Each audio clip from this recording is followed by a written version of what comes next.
So we are now live, I hope. Yes, it says we are. Wonderful.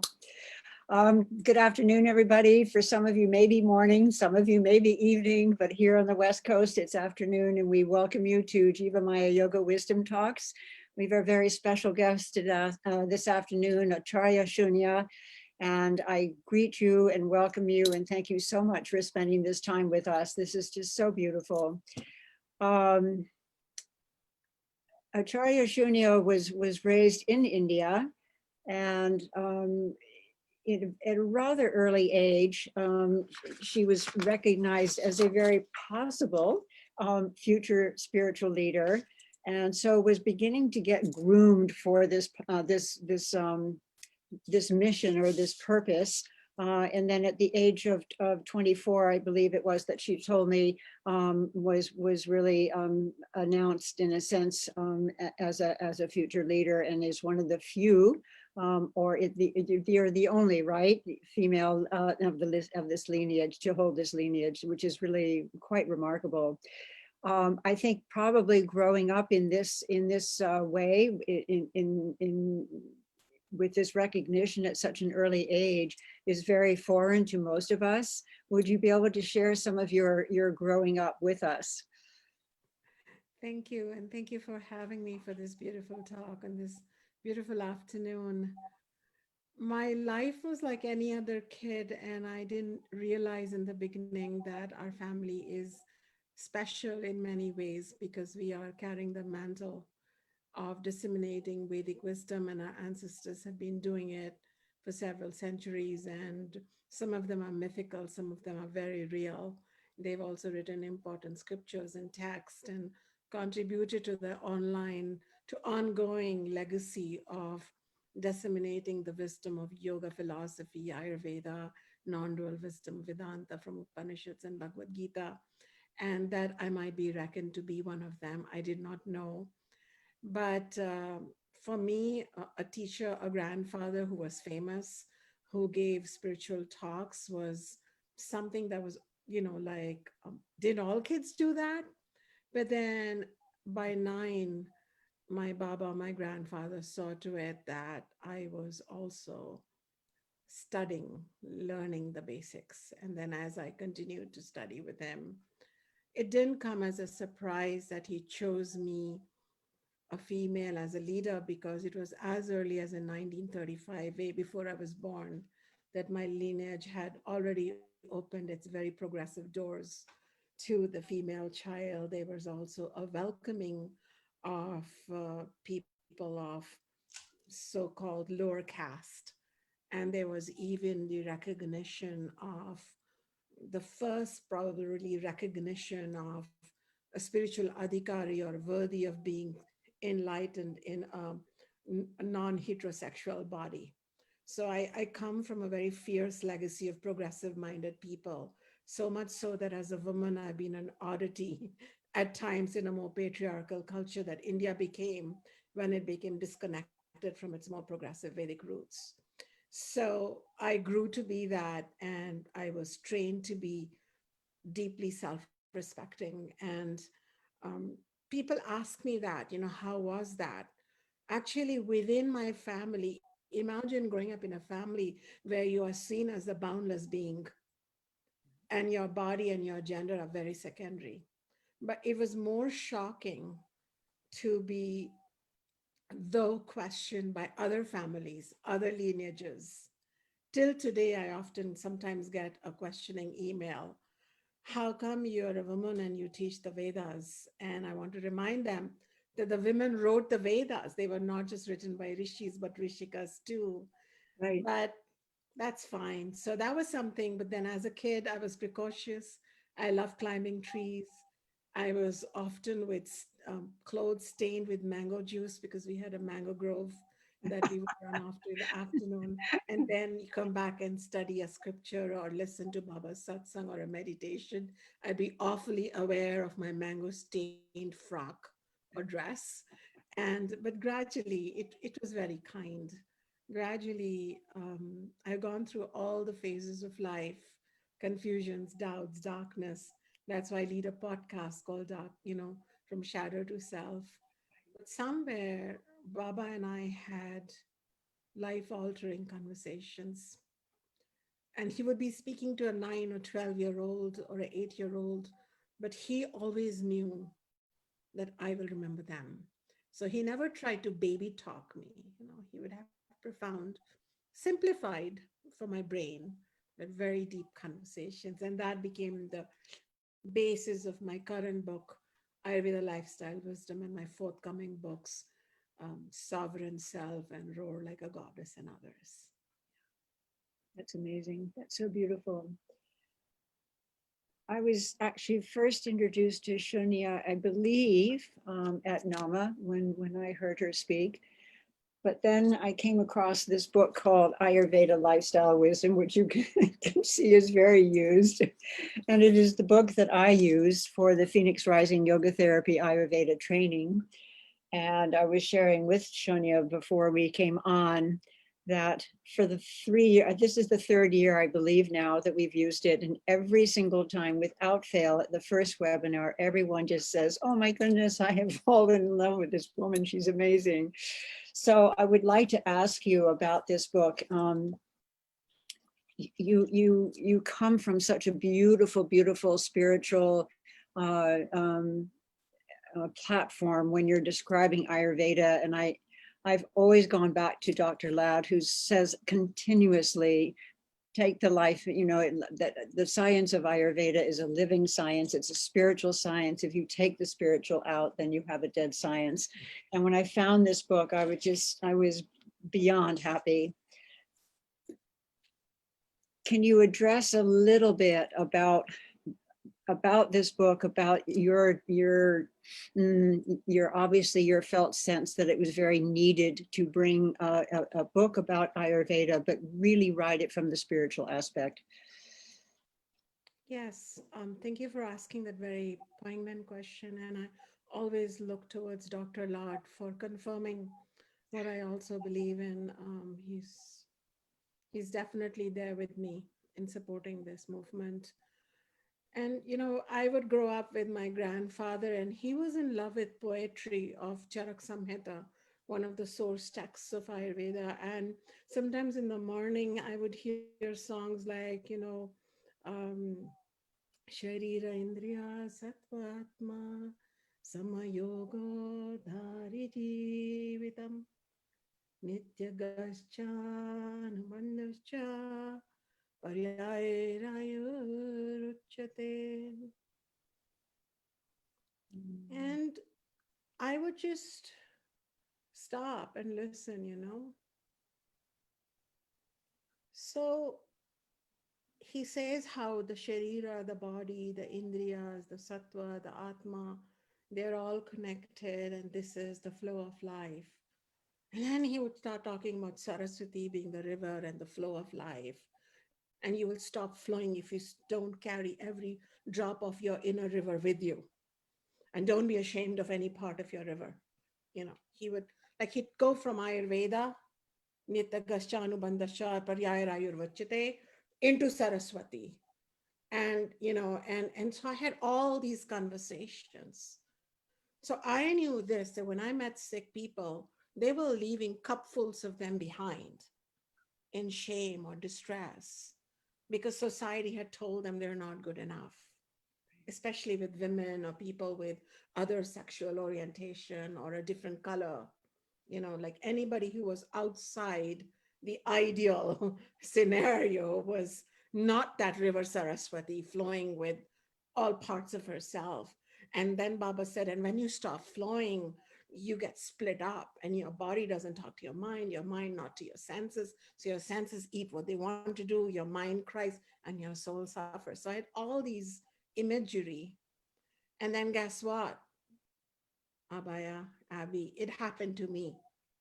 When I walked out of my family where I was leading a spontaneous life, a life of a venerated like a goddess woman, a goddess child, and I walked into my first relationship and my first marriage, I came across the reality of patriarchy and blame and you're not good enough.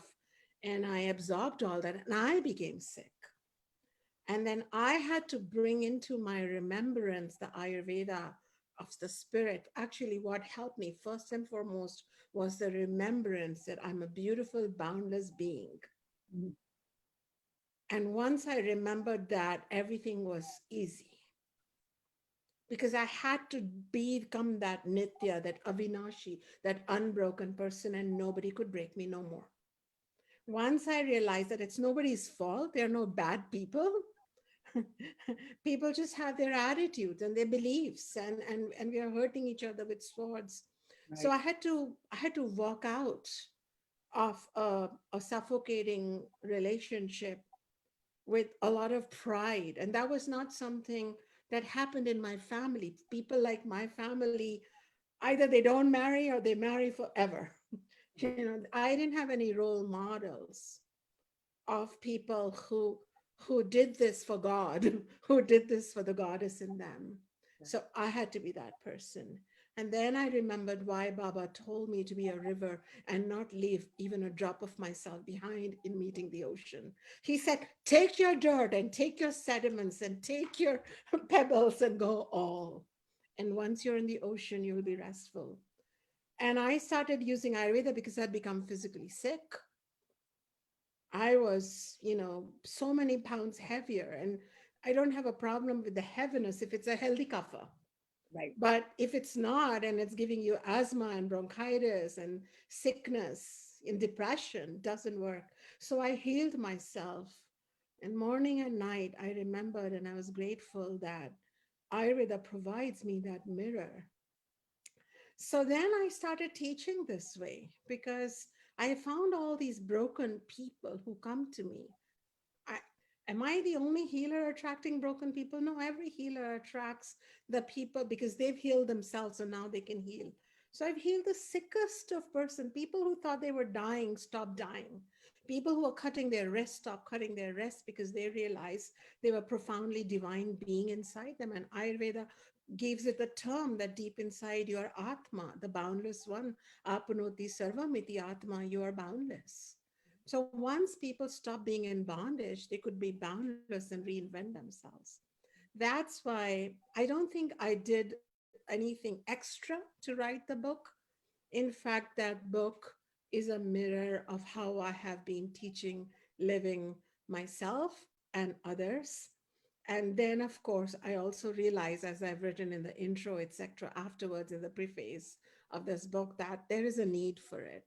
Because I found that in the country of its own origin, India, not everybody, but in the curriculum, the spirituality is kind of sidelined, or people memorize it and write stuff, they don't live it. And then in the West there's much better movement, but still we can have more conversations. Mhm. We can proudly put Ayurveda back on the lap of its spiritual sacred Vedic parents. We don't have to prove a point in a petri dish to Mhm. somehow show that Ayurveda is okay. And that was also part of the colonial burden that Indians are carrying, which I am not carrying. So I didn't want to now prove myself. If I have six legs in Ayurveda and I look funny, I want to stand on those six legs. I don't want to stand on the legs of Western medicine and Western science. I love Western medicine too. It saves lives. And if I'm bleeding, you'll find me in a hospital. Thank you. I don't have any fight with it, but I want Chinese medicine, Ayurveda medicine, Egyptian medicine to flower in their own lotuses. So that's why I am who I am. And that's why I love you for So teaching my book beautiful. with so much divine, intentionality, Abby. And so when we come to today, into this interesting time period that we are in, this huge paradigm shift that's happening, which is leaving many, many people unemployed. Many people are not able to see their families. And there seems to be, with the people that I am meeting, either through students or clients or family, whatever, there seems to be this sort of underlying depression that sometimes peaks and then it goes down. It's kind of like a roller coaster. But there's definitely this underlying depression, which most people, I think, are really trying to not allow to surface. They're trying to control it, but maybe that's really not the way to do this. What can we say about Ayurveda, how Ayurveda can really assist in assist in helping us find that inner balance that we need so that we don't succumb to this sort of rather tamasic state of depression? Yeah, and that's why the title of my book is Ayurveda Lifestyle Wisdom, because this concept of Dinacharya, Dina comes from Dinakara, the sun, and Charya means a path around it. And as the earth oscillates on its own axis, there's a 24-hour biocircadian rhythm. And then around the sun, which is a 12-month rhythm of 4 to 6 seasons, there are these subtleties of the light and the brain and the gut, and all of this is so intricately designed that if we were to fall into this rhythm or allow this rhythm to carry us, then we would find that we think we're carrying the rhythm, but then the rhythm would carry us. And our whole organism, mind, body, soul, senses would get uplifted. Just like the birds are not depressed because they live in a rhythm of Mother Nature, the fishes are not depressed. Human communities that live closest to nature do not know mental disease and suffering. So therefore, in this book, I wanted to invite people into every chapter into coming close as if they're reading Mother Nature's book. So when people say I'm really depressed, I say, okay, let's not fight that, but let's see how you can come into, the time that you eat, the time that you wake up, the time that you go to bed, whether you're going to walk 100 steps after eating or just sit down. So those little things, well, these little actions will bring you more and more in rhythm with the rhythm of the universe. And somehow you shall find that when your little rhythm is in alignment with a greater rhythm, there's something very zen about this. Yeah. You start feeling like divine mother, divine father is carrying you. And Mother Earth, Father Sun, Sister Moon, Brother Stars, you feel connected to them. That's one thing. And number two, I would say that some sorrow and some grief, I think it's in order for all humanity to experience. So we shouldn't overly push that away. So if you do have a few moments of curling up like a fetus and crying, I think that's okay too, because we've had the happy times and the cheerful times and the careless times. And Right. grief is as much part of the natural order, loss, transience. This brings around great emotional maturity once we are able to go through some of that. So every morning I wake up very alive with the sun, but by twilight I become quieter and introverted. And by 9 or 10 p.m., I even have some moments of sadness around, have I done enough for people around me? Right. And so I go through the gamut of emotions. I don't just always want to have this expectation. Well, That's why these three gunas are important. And yet, there is a kind of tamas which is self created depression from greed and anger and not having things go our way. So we become obstinate and stuck and we self create our suffering.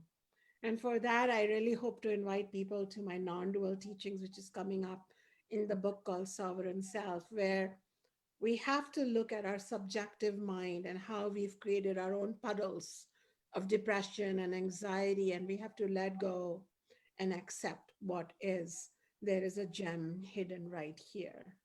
And when we allow, once again, when we align with the reality, not necessarily with what we want, but with the reality, that reality is a door to something beautiful. And we have to find that. so that was my next question, was the Sovereign Self, which is this wonderful new book that I cannot wait to see and read, coming out the end of December. And for those of you who are listening, I will be putting a picture of the cover so you know what to look for. Um, in this book, I believe that you refer to many of the Vedic scriptures, the Upanishads, the Bhagavad Gita. Is there something that you would like to really mention about this book that was important and the real instincts that you had behind writing it? Yeah, I think it is the backbone of Ayurveda in the sense that it deals with the mind. It is a sovereign self. The self is always sovereign, it's always a master, it's very powerful, but we are dealing with non sovereign minds. We are dealing with minds that are in bondage of people, situations, circumstances, past memories, trauma. So, to reach our sovereign self, we have to remove this clutter of biases, prejudice, beliefs, and even memories, and allow for the truth. Like a river has been held, and we have to remove that dam and allow for the sovereignty of the self to come through, and it shall rise invincible, unbroken, and beautiful every single time. And I have been counseling about this, teaching about this, and that is what has made my Ayurveda teachings, yoga teachings, and every kind of teachings very popular. So I can say this to you, Abby, that probably sovereign self is my deepest, giving of my teaching. I put everything down. I didn't hold anything back.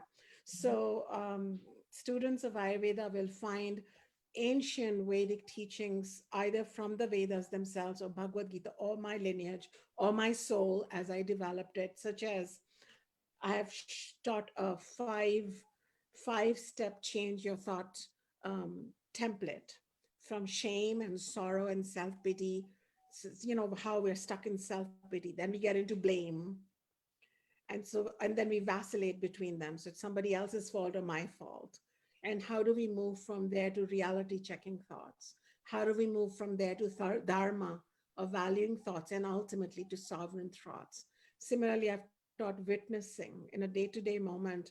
I had an accident and I lost a lot of mobility and I had a lot of suffering, to the point that I couldn't type and I had to hire somebody to type for me. And I said, this can't be. I'm an author. I can't, I have to heal myself. Mhm. So when I step back from that pain, because even that pain is a thought, even that heartburn is a thought. So thought means vata dosha, which is behind every pitta and kapha dosha. There is vata dosha, which at its subtle level is a thought. And so when I was able to witness that thought as a self, and what you witness, you can't be that. There has to be a difference between a subject and an object. So when I objectified my pain, it no longer had value because I was of a higher order of reality.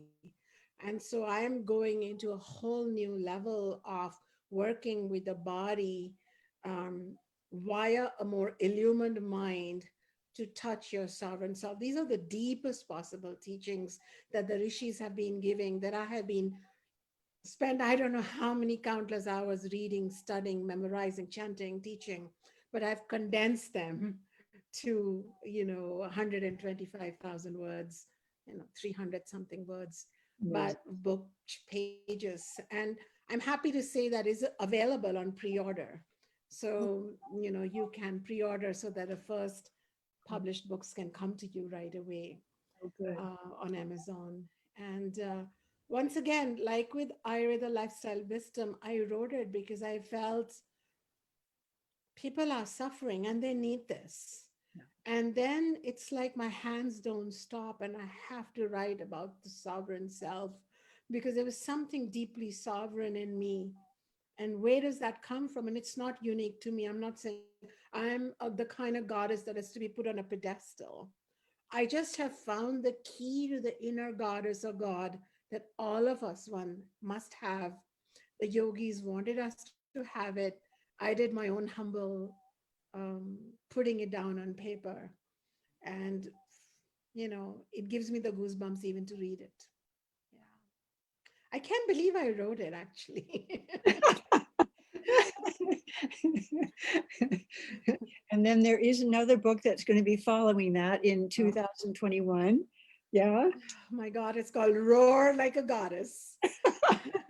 Every woman's, I think it's called Every Woman's Path to Unapologetic Power, Prosperity, and Purpose. And it's for everybody, not just women, but I just had to choose a class, though I constantly address that men are not the enemy here. Enemy is patriarchy, which is a belief system in which men and women don't think for themselves. We start playing scripted, gender approved roles. So in patriarchy, even sensitive men get bullied, and everybody's forced to play these roles, and women are dealing from the shock and trauma of being born on a hostile planet. And I thought that coming from India, everything is going to fix it, except that I found that women everywhere are dealing with it Right. in new and more forms. So then I'm a goddess devotee, a devotee of Divine Mother, Durga, Lakshmi, Saraswati, um, Mother Mary, you name it. I get really excited when I see God as mother. And so I brought the divine mythology of the Hindu goddesses of Durga, Lakshmi, Saraswati. I looked at them where they had become colored by patriarchal eyes, and I removed some of that. And because I've been doing that, my mother used to tell me these stories before she died. I was only 10, but she must have been a roaring one because I remembered all that power. And it was this patriarchy that could not allow me to conform in my first marriage. So I had to make sense of why Right. why I needed to be who I am, why I needed to stand up for power for the underdog and the underprivileged, why I feel all this love for people of, of different gender or color or anybody who's weak. Like I want everybody to be powerful, and I know we all do, but it really gets me, like, because I have dealt with it. I didn't deal with harassment or anybody hitting me or cursing me. I dealt with coldness. I dealt with disenchantment. Oh, the bride in the family from this great Vedic lineage is such a failure because she doesn't follow the rules. And the rules were made by who? By people who were invested in ensuring that there is a power division. And then there were all these goddess stories that were told falsely, even. Like, the goddess believes in contentment, to the point of codependence. Right. No. So then when I went and looked in, I said, no, the goddess is teaching anything but scripted contentment. There is time for contentment. There is time to be discontent. If Krishna didn't teach discontent, we wouldn't have the Mahabharata. Right. If Durga was not discontent, she would not slay the demon Mahishasura. So who's teaching us all this? And then I looked at Hinduism, Buddhism, Christianity, Islam, and you name it. We've been told, be the good woman, be the good wife. So I'm not angry anymore. I'm having fun now. Right. Now it was time for everybody to roar like a goddess. That's beautiful. It's a powerful book. That's coming out in January 2021. Wow. Yeah. Amazing. Amazing.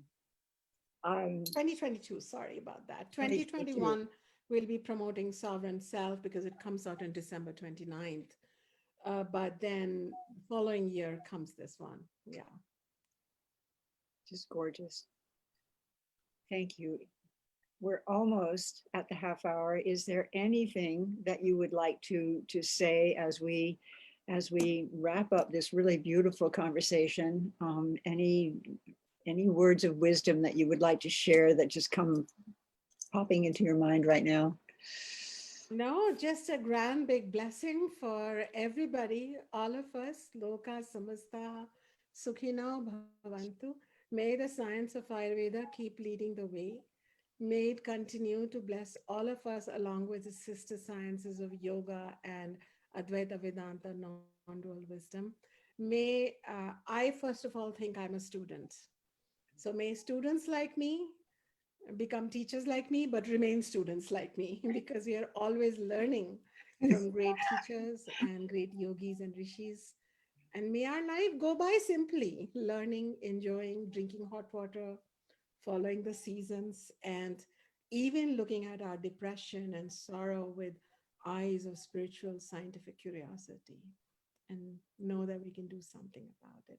Thank you for having me on this Thank you so podcast. much. And I will be putting on Facebook how to reach Acharya Shunya. And I think that there's a little, I don't know if it's still on the website or not, but there was a little questionnaire that you could fill out. And if you did so, you got this amazing recipe for curried cucumbers from your husband, which was delightful. So I will put all of that onto Facebook, and I can't thank you enough for being with us. This is just delightful. I look forward to meeting you in person again. And I just hope you have a blessed day and be safe with the fires. Thank you. Thank Namaste. you.